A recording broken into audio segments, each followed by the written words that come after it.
안녕하세요. 여기 경희대학교 10학번 졸업생이기 또한 주식회사 만월의 대표 박재영입니다. 다시 인사드리겠습니다.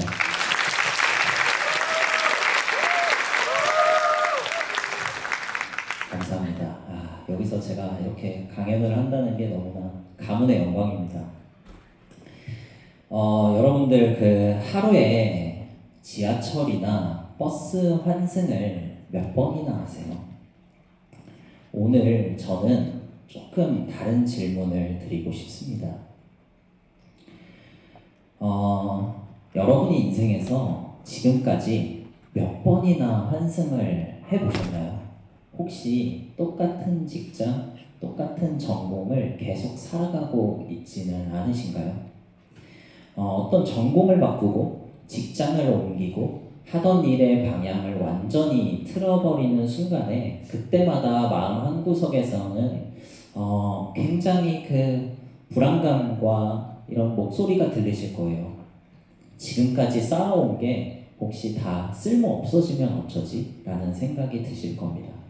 저 또한 수많은 갈림길 앞에서 이 불안 가득한 질문들을 계속 던졌고 제가 결정했던 방향들은 결국 지금의 저를 만들었습니다. 오늘 환승의 기록을 여러분들과 함께 나눠보려고 합니다. 대학 시절에 저는 본래 전공이 산업공학과였습니다. 공대생이었거든요. 근데 이상하게 저는 계속 여기 지금 서 있는 이 디자인에 대한 관심이 엄청 많았습니다. 그래서 디자인 수업을 너무 듣고 싶었어요. 근데 지금은 학과 시스템이 어떤지 몰라도 그때 당시만 해도 공대생이 디자인 수업, 전공 수업을 들을 수가 없었습니다. 그래서 제가 학과 사무실에 가서 방법이 없냐고 도강이라도 하겠다고 얘기를 했더니 복수 전공을 신청해야만 거기 수업을 들을 수 있다는 거예요. 그래서 산업 디자인학과를 제가 복수 전공 신청을 해서 수업을 들었어요. 제가 그때 대학교 2학년이었는데 3학년 수업을 막 듣고 그랬었습니다. 얼마나 거기에 있던 디자인과 학생들이 어이가 없었겠어요. 근데 디자인과 수업을 들으니까 너무 재밌는 거예요. 그래서 시각 디자인도 듣고 싶더라고요. 그래서 시각 디자인도 복수 전공을 신청했습니다. 또 듣다 보니까 컨텐츠가 너무 또 공부하고 싶은 거예요. 그래서 디지털 컨텐츠 학과도 복수 전공을 했습니다. 그래서 제가 전공이 4개였습니다. 네. 아마 우리 학교에서 이런 사례가 아예 없었던 것 같아요. 그래서 저는 전공 4개짜리의 대학생이라는 타이틀을 가지고 이렇게 학교를 다녔습니다. 학교에서는 아마 그냥 대책 없이 진짜 저희 교수님도 저를 굉장히 나무라셨어요. 그때 당시만 해도 스페셜리스트 한 개를 잘 해서 취업을 잘 시키는 게 일반적인 생각이었거든요. 근데 돌이켜보면 저는 매번 환승 플랫폼에 가만히 서 있지 않았던 것 같습니다. 매 정거장마다 제 자신만의 작은 미션을 스스로 저에게 던지고 그걸 클리어하고 있었습니다. 제가 대학교 때부터 시작했던 첫 번째 미션이 있었는데 그게 뭐냐면 무자본으로 창업이라는 게 가능할까? 이게 저한테 아주 작은 하나의 창업이었어요. 뭐냐면 빼빼로데이였습니다.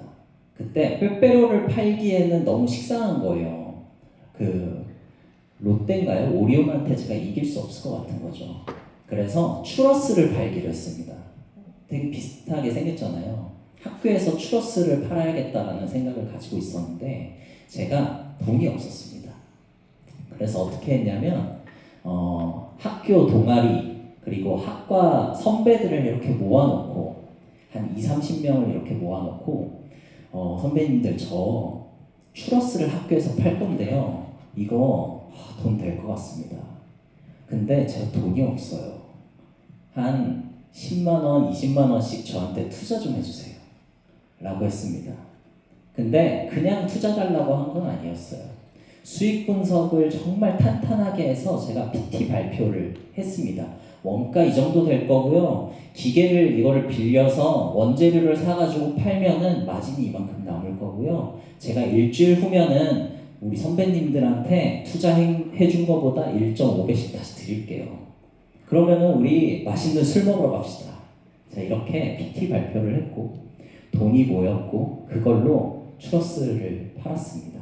굉장히 잘 팔렸고 제가 얘기했던 그대로 수익을 분배해줘서 같이 맛있는 술을 먹으러 갔습니다. 두 번째 미션은 돈 없이 비전만으로 사람을 모을 수 있을까라는 미션을 제가 한번 만들어 봤어요. 여기가 어디냐면 50대 걸어오신 분들도 있을 거예요. 학교 정문 앞에 있는 지하보도입니다. 이때 당시만 하더라도 저 지하보도가 지금보다 훨씬 어둡고 좀 위험한 분위기였어요. 그래서 저는 문득 이 지하보도를 조금 더 화사한 분위기로 만들 수 있지 않을까라는 생각이 들었습니다. 그래서 지하보도를 어떻게 막 벽화 같은 걸 그려보고 싶었어요. 예쁘게. 근데 이 벽화를 제가 그냥 그리면은 큰일 나더라고요. 이게 시청 소유였습니다. 그래서 제가 시청에 또 갔습니다. 시청에 가서 저 대학생인데 여기가 참 음산합니다. 제가 벽화 좀 그려보고 싶다고 허락을 받았고 그 허락받은 공문서를 가지고 학교에 다시 가서 학교에서 또 예산을 받아냈습니다. 네. 그렇게 해서 팀을 꾸렸어요. 역시 제 기숙사 룸메이트 형입니다. 그리고 아까 저 왼쪽에 있던 여자분은 그 룸메이트 형의 여자친구고요. 제 선배들과 후배들과 동료들을 또 모아 지하보도 전체를 벽화로 채웠습니다. 역시 돈 한 푼 없이 이렇게 바뀔 수 있다는 그림 한 장 가지고 시청을 설득하고 학교에서 예산을 받아서 주변 사람들을 모아가지고 성공시킨 프로젝트였습니다. 네. 세 번째 미션은 뭐였냐면 제가 만나고 싶은 사람이 생겼어요. 누구 같으세요? 네, 홍석천 씨였습니다. 아마 여기였던 것 같아요. 홍석천 씨가 강연을 했어요. 우리 학교에서. 그때 제가 학생 신분으로 여러분들처럼 이렇게 서서 앉아가지고 강의를 들었는데 너무 멋있는 거예요. 저분의 마인드나 저분이 해왔던 길이 너무 저의 가슴을 울렸습니다. 그래서 저 사람을 정말 개인적으로 한번 만나서 얘기를 나눠보고 싶다는 생각이 들었어요. 근데 저는 저분의 연락처도 모르고 소속사도 모릅니다. 그래서 어떻게 했냐면 저분의 트위터와 인스타그램을 제가 분석을 해봤어요. 그랬더니 무슨 요일에 몇 시쯤에 본인 가게에 있더라라는 데이터가 나오더라고요. 스토킹한 거죠. 그래서 제가 얼핏 기억나기로 지금 시간이 오래돼서 아마 화요일이었던 것 같아요. 화요일에 이태원 본인의 가게에 항상 나가는 것 같았습니다. 그래서 화요일 아침 7시부터 밤까지 이 분의 가게가 그때 당시 한 10개 정도 됐거든요. 그 10개를 계속 돌았습니다. 돌면서 홍석천 씨 오셨나요? 제가 만나러 왔습니다. 홍석천 씨 오셨나요? 이렇게 계속 돌아다니니까 거기 직원들이 저를 아주 이상한 눈으로 보시더라고요. 근데 너무나 다행히도 저녁쯤 되니까 이분이 나타나셨습니다. 그래서 제가 당신을 만나기 위해서 약 10시간 정도 이태원에 제가 죽치고 있었습니다. 한번 얘기 좀 나눠주세요 라고 했고 이분이 정말 흔쾌히도 1시간 넘게 저랑 대화를 나눴고 저한테 정말 사업과 관련된 많은 조언과 그리고 본인 SNS에 이렇게 홍보까지 해주셨습니다. 다음 미션이 또 있어요. 제가 군대에 있을 때였습니다. 군대에 있을 때도 뭔가 투자 같은 걸 받아볼 수 있을까라는 또 궁금증이 생기더라고요. 군 복무 중에 우연히 제가 이제 미군 부대에 근무를 했었는데 카투사는 이렇게 태극마크를 어깨에다가 이렇게 붙이고 다녀요. 근데 그 태극 마크가 잘못되어 있는 거예요. 이 뭐라 그러죠? 가운데 있는 저 태극 문양이 조금 삐뚤어져 있었습니다. 많이 돌아가 있었어요. 그래서 제가 이걸 보고 이게 우리나라를 대표하는 내가 정말 군인으로서 이걸 그냥 지켜볼 수가 없다. 이걸 내가 바로잡아 봐야겠다라고 해서 이걸 막 분석을 한 자료를 만들어 가지고 휴가 나가서 그 태극기 협회 이런 데가 있더라고요. 찾아보니까 그런 것들 5군데에다가 제가 메일을 보냈습니다. 태극 마크가 잘못돼 있습니다. 제가 이거 다시 만들어서 우리 부대원들한테 좀 붙여줘야겠습니다 라고 하니까 한 군데에서 또 저한테 후원을 해주셨어요. 너가 한번 해봐라. 흔쾌히 계좌번호에다가 돈을 쏴주셨어요. 그래서 제가 그걸 받아서 태극기를 다시 만들어서 부대원들한테 다시 나눠주니까 부대 이제 분대장님이나 소대장님께서 또 좋게 봐주셔가지고 상장도 주시고 강의도 이렇게 하고 하는 활동을 또 하게 됐습니다. 네.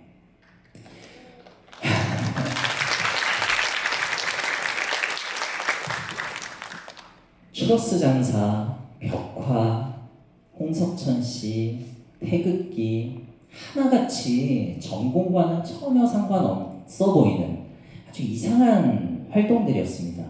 근데 지나고 보니까 이 미션 하나하나가 제게 어떤 근육을 키워주더라고요. 그리고 그 근육들은 제가 전혀 예상하지 못한 다음 정거장으로 진가를 발휘하게 해줬습니다. 졸업하자마자 제가 선택한 첫 번째 정거장은 가죽 제품 제조업 테이커스라는 회사의 창업이었습니다. 테이커스는 대학교 때부터 제가 생각했던 아이템이었는데 어떤 불편함이 하나 보였어요. 뭐냐면 우린 다 성인이잖아요. 근데 피임용품, 콘돔을 당당하게 소지하고 다니지 못하더라고요. 우리나라 문화적 특성상. 근데 그러면 안 되는 거거든요. 이거는 내 몸을 지키고 상대방을 지키는 안전한 물건임에도 불구하고 어딘가에 계속 숨겨야 한다는 것을 제가 발견했어요. 그래서 제가 문득 이걸 예쁜 가죽 제품으로 파우치를 만들면 조금 더 당당하게 소지하고 다닐 수 있지 않을까라고 생각이 들었습니다. 그래서 그때부터 미친 듯이 파고들었어요. 미싱을 직접 배우고 가죽을 직접 구매해서 내가 직접 다 손으로 만들고 해서 사업을 키웠습니다. 그래서 다행히 사업이 꽤 성공적이었습니다. 그리고 돈도 꽤 많이 벌었어요. 그렇게 번 돈으로 저는 이 회사를 매각하고 다음 정거장으로 환승을 했습니다. 그게 바로 카페 창업이었습니다. 이 카페를 아시는 분들도 간혹 계시더라고요. 왜냐면은 학교 정문 바로 앞에 있었거든요.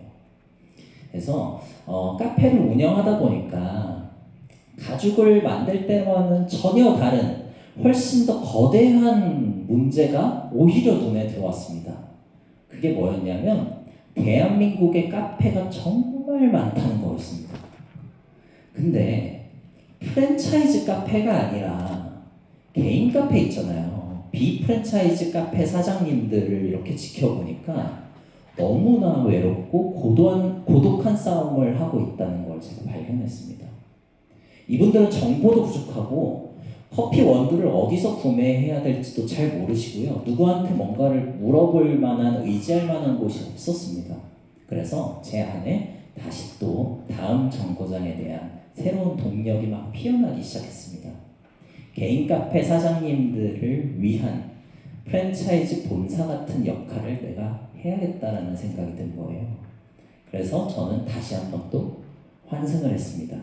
그래서 직접 공장을 차리고 그들에게 납품할 만한 정말 좋은 원료를 직접 생산하고 그들이 사용할 만한 소프트웨어를 개발하고 그들에게 공급하는 플랫폼을 운영하게 됐습니다. 이게 지금의 주식회사 만월의 산업공학도 디자인 추러스 장사, 벽화 그리기, 태극기, 가죽 제품, 카페, 그리고 플랫폼까지. 겉보기에는 맥락 없이 이리저리 제가 환승해 온 삶처럼 보일지도 몰라요. 네. 그리고 저는 지금도 다음에는 내가 무슨 일을 하게 될까에 대해서 항상 고민을 하면서 살고 있습니다. 근데 대학생 시절에 제가 추러스를 팔면서 그 손익 분석을 해보지 않았다면, 그리고 우리 선배들을 모아가지고 내가 PT 발표를 해보지 않았다면, 벽화를 그리면서 생전 모르는 우리 선 후배들, 우리 룸메이트 형을 내가 그렇게 설득해 본 경험이 없었다면, 홍석천 씨라는 사람을 무작정 내가 찾아가가지고 그 집념으로, 그 집착적인 그 마음으로 이태원을 10시간 동안 돌았던 그런 경험이 만약에 없었다면 저는 가죽 공장도 지금의 플랫폼도 아마 세우지 못했을 겁니다. 우리는 살아가면서 수많은 환승역을 만납니다. 다니던 직장을 바꾸기도 하고 전공을 바꾸기도 하고 학교를 바꾸기도 합니다.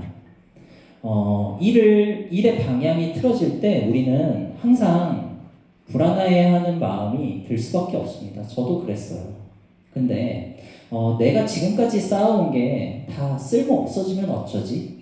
라는 생각은 크게 하지 않으셔도 될 것 같아요. 여러분들 이거를 꼭 기억하셨으면 좋겠어요. 내가 진심을 다해 통과해 온 시간은 절대로 단절되지 않더라고요. 형태만 바뀔 뿐 다음 정거장에서 더 큰 에너지로 연료가 돼서 다음 제가 환승하고 다음 정거장으로 가는 에너지가 되어 주더라고요. 여러분 안에 있는 그 엔진은 뭔가요? 두려워하지 마세요. 다음 역으로 자신있게 환승하세요. 그 모든 점은 결국 연결될 것입니다. 들어주셔서 감사합니다.